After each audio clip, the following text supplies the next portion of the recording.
Sinabi ko na yan, 2 tao lang nagkocontrol dyan. Ulitin ko lang mabilis. Si Zaldico, Martin Romualdez. Kita natin yan. Tingnan nyo ang NEP, tingnan nyo ang GAA, tingnan nyo ang tingnan nyo ang NEP, tingnan nyo ang GAB, General Appropriations Bill, tingnan nyo ang GAA. Makikita ninyo ang galawan dyan. Hindi na siya kailangan ng expert.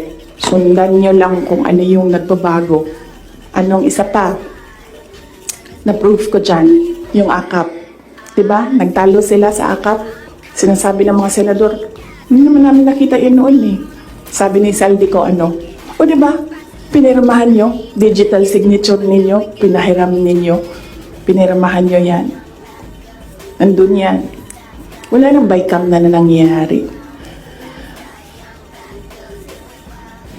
Ang sa akin lang, presidente ka, diba? So you have the full cabinet of experts, finance experts, nandyan sa iyo. So nakikita nila, diba? Oh, President, Mr. President, ito po yung NEP natin. Pero pagdating po sa GAB, ganito na po yung nangyari.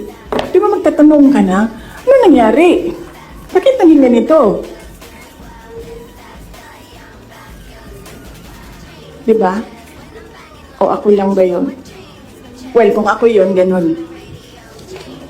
Ano nangyari? Bakit ganito na ang GAB?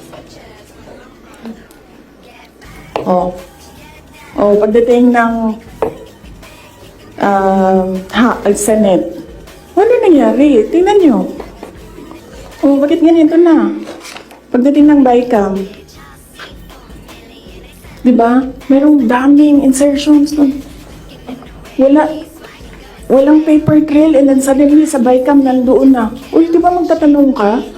Bakit ganito? Ano nang ginagawa sa budget? Well, hindi ko nakita yun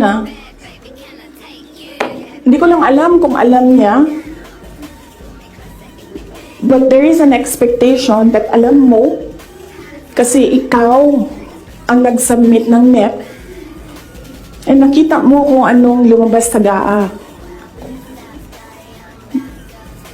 So there is an expectation na alam mo kung anong nangyayari sa budget. So, merong president na, okay, ito yung NEP. Then, after a few months, okay, ito yung GAA.